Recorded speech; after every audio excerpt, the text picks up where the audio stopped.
Hey, what YouTube is Cash Festivals, man. So, taking the part 3 of the Days of Their Lives. I'm happy that you guys really enjoy it. It's been pretty fire to learn all these new things about Queen, and I'm just getting goosebumps about seeing how they made it from the bottom to the top. And I don't want to say the downfall, but we're eventually gonna see the downfall, unfortunately, of Freddie's death. But bro, I didn't want to do this, but you're kind of making it like I have to do this, bro. When I was at your house, you were telling me the content I do on YouTube is corny. You were making fun of Queen. You're making fun of my reaction videos. You're doing all this stuff, and obviously I didn't feel the way. You can have your opinion about my stuff. I didn't really care. But for you to shit on what I do and then copy it, obviously now I'm gonna feel away. Bro, even if you look at this side by side, it's pretty obvious what you're doing. And then I talked to you, I reached out to you about it, and you're like, no, I'm not copying you. You're not the only person. Bro, nobody else from our city does this, bro. And where else would you get the idea to do this? It'd be one thing else if you say, I have no problem with you doing Queen, but you're in the group chat saying the only reason you're doing it is because it's getting you views and subscribers. You don't care. Obviously, when I first started doing Queen, I didn't fall in love with Queen, but at least I was actually looking at the video. I'm not on my phone, not talking for the whole duration. I'm in tune, bro. Queen is amazing. Freddie Mercury, Roger Taylor, Brian May, John Deacon, they're amazing. They're all cool people, and I hope you do fall in love with them, and I hope that the videos start becoming genuine. But bro, using it, abusing people's love for Queen, these people love Queen, they're gonna give you views just for using, it's not okay, bro. But, I wish you the best. Just please stop copying me and do your own thing. Let's just get in the video. I don't want to talk about it too much, bro. It's just, I feel away. Obviously, I feel offended by what you're doing. So I started to manage them. I had told all the band, one of the ground rules is don't do any press without clearing it with me. Because you open yourself up to all kinds of things. Usually they turn on you. So I went out to dinner with Freddie in the White Elephant in Curzon Street. Casually in the middle of dinner, he said, I did an interview with David Wig from The Express today. I said, I thought I told you no interviews without clearing it with me. Oh, well, dear, never mind. I said, well, fuck you. If you don't work within my rules, you don't work with me. And I got up and left, and I left him there. I came. Nah, I think he definitely overreacted. Home. I went upstairs, turned on the TV. The next thing I knew, a brick came through the window. And I looked outside here, and there's Freddie standing in the street, hands on his hips. Don't you ever fucking leave me in a dragger! I thought you better come in. Freddie's cool, man. Queen Freddie's a didn't cool guy. have particular respect from the critics during the 70s, which is when they had so many hits. And then punk happened in the late 70s, which made the standard rock group seem passé.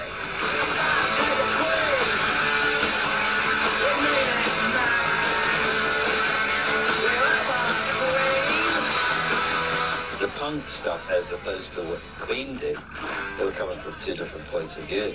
It was anarchy and one side and monarchy and the other. Enemy was one of the most vocal proponents of punk. We were taking, if you like, music icons at that time, and we were rubbishing them, basically. So it was thought that we should interview Freddie Mercury in particular, and they asked me to go over to a house in Knightsbridge owned by John Reid. And there's Freddie sitting on the patio, and the whole house was very ostentatious, it's got to be said. We did an interview here with the NME, and, we were very nice to the guy. I had a butler, we gave him lunch. There was a butler, there was a bodyguard, there was probably other people, going around with feather dusters and what have you. And then the story came out slagging off Freddie. Why? Freddie Mercury, when the whole of the punk new wave movement was going on around him, had focused in on something that was kind of a bit of an alien concept in some ways, which was ballet.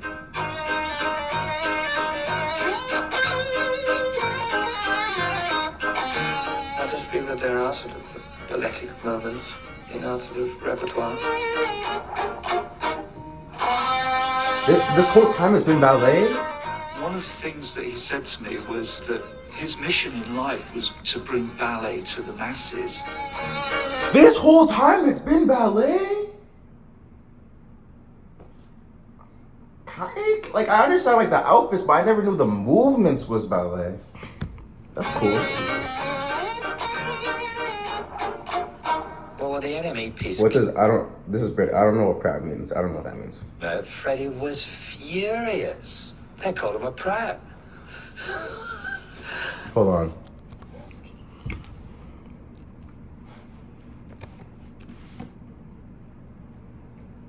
An idiot? Oh.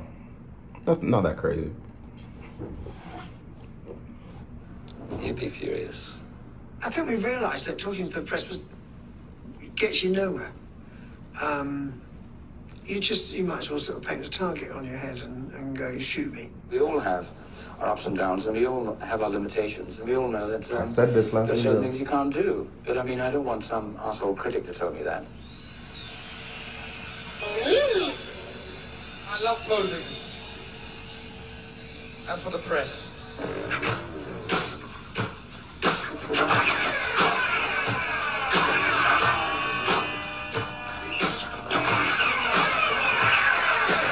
My mom texted me. I'm gonna have to answer that later. Well, this is Wessex Studios, where a lot of News of the World was done. We were recording here, and the Sex Pistols were in at the same time. Well, we met the Sex Pistols in Wessex Studios, and I thought it was fascinating. One day we were in the control room, and Fred was sat at the desk, and suddenly we heard this voice, and it was Sid Vicious who'd come in, and he was clearly the worse for wear. Sid came in, and Sid was a moron, you know, he was an idiot. And he called into the room, "Have you succeeded in bringing ballet to the masses yet?" I called Sid Vicious, and I called him Simon Ferocious or something, and he didn't like it at all. I said, what are you going to do about it? Fred went up and took him by the lapels. I remember this. I remember this. I called Sid Vicious, and I called him Simon Ferocious or something, and he didn't like it at all. I said, what are you going to do about it? Fred went up and took him by the lapels, pushed him out the door. He hated the fact that I could even speak like that. Right. Then, So we went. I think we survived that test.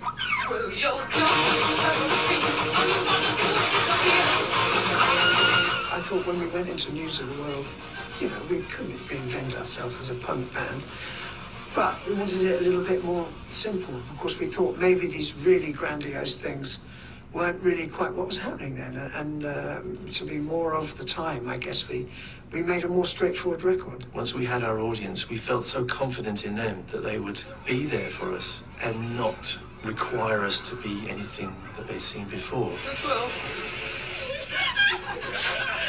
That's the most Very important thing, your audience. So we never felt constrained. They were very open-minded Queen audiences, so we never felt constrained. Like, you guys are really open-minded, like, to be supporting Queen. You guys, every single thing about Queen you guys love. You guys are actually truly diehard fans. I see the comments, like, you guys put the fan in fanatics. Like, you guys really do.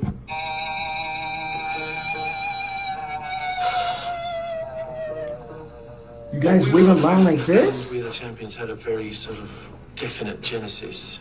The way I remember this story is Bingley Hall. We played this great hall in the Midlands, and it was heaving. You know, those gigs that you love, it's all sweaty and hot, the atmosphere's great, everybody's jumping up and down, making a noise. And what they were doing was singing along. She's a killer queen, come down into the team, dynamite with a laser beam, guaranteed to blow your mind. In those days, it was really new, I have to tell you. You just didn't go to concerts where people sang to rock bands. But on this particular occasion, they didn't stop. And when we went off stage, they sang You'll Never Walk Alone to us. I think I got That's a Liverpool, like the Liverpool song, right? to sleep thinking, well, what can an audience do? What could you ask them to do? They're all crammed in there. They can't do much, you know. They can stamp their feet, they can clap their hands, and they can sing. So I woke up with We Will Rock You in my head. And we went into Wessex with these ideas, and that's what happened. This area here was towards the middle of the main room, which is where the recording took place. And this is where all the boom chars for We Will Rock You was done. There happened to be some boards lying around, strangely enough. And I thought, well, what does this sound like? There's no way, man. And we multi-tracked it a lot of times to achieve a sound of a big throng of people stamping and clapping, a huge sort of rally of people.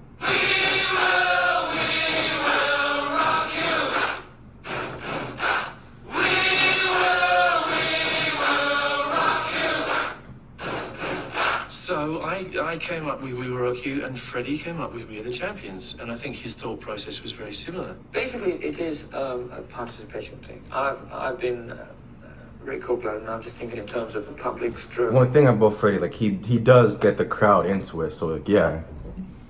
Group thing. I paid my dues, time after time. We had no idea it was going to become a sort of universal, worldwide sports anthem. Well, the two of them did, Rock You and Champions. In football or whatever sport you're playing, you've got two opposing teams, and both of them can sing We Are the Champions. But in a rock show, there's only one team.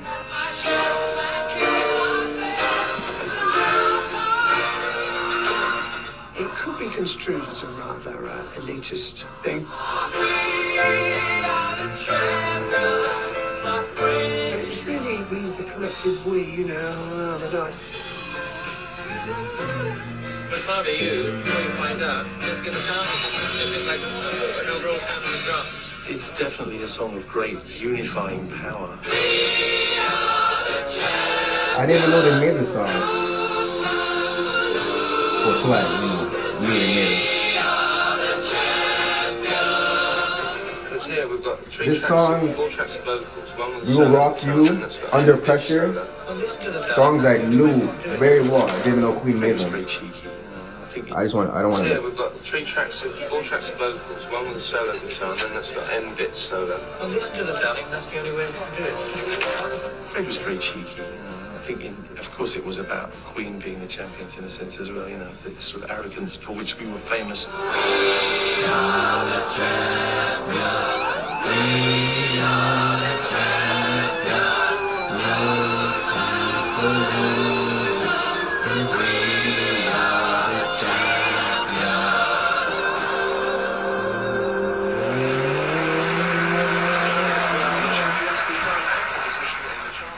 Only Queen could come up with the title We Are the Champions. I mean, where's the modesty gone?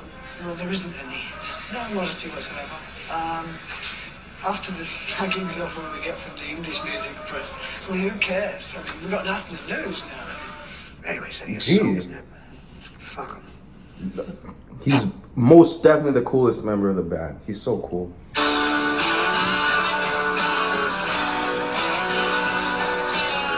In those days, it was do the album, do a video, tour America.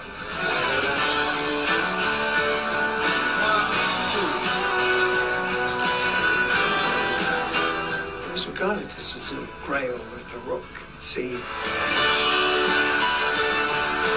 America was meaning more and more to us, and obviously when you sort of smell success in America, you go for it.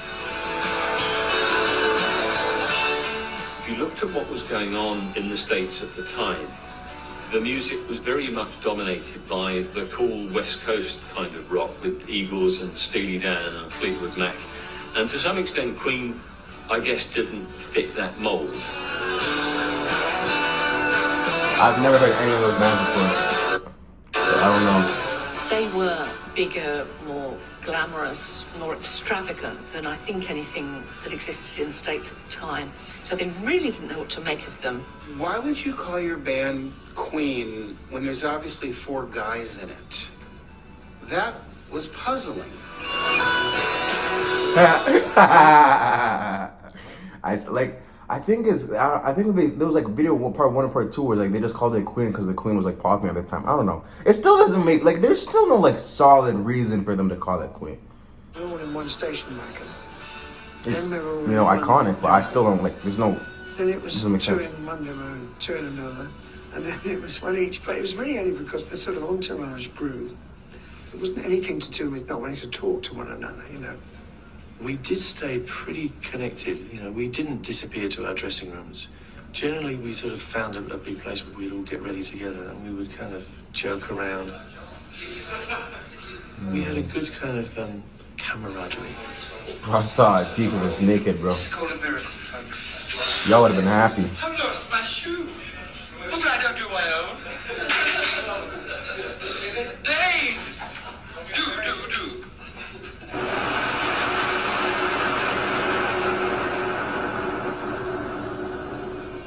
I went to see the Queen show, and I'd never seen so much luggage and crew and amps and lighting.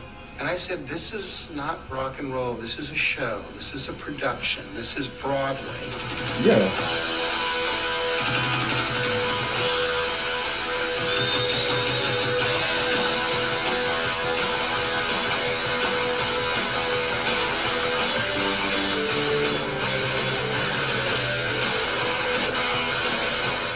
The audience participation elevated the shows to something really special, and I think we put a bit of distance between us and some of our contemporaries like that, really, because it was such a great two-way event. This was a coronation for Freddie Mercury in this town.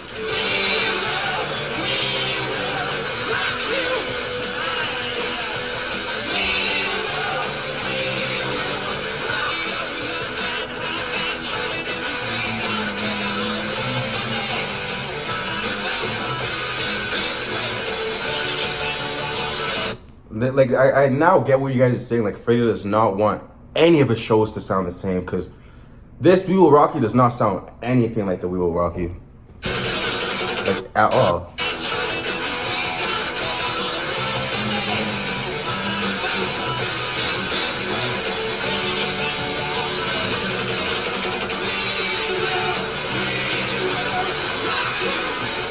It always surprised us that it took so long to break Queen in the States. It sounds like it happened quickly, but it didn't. It happened over a period of about 8 years. We worked very hard at it. At no point did you think we've made it, because we hadn't. This is,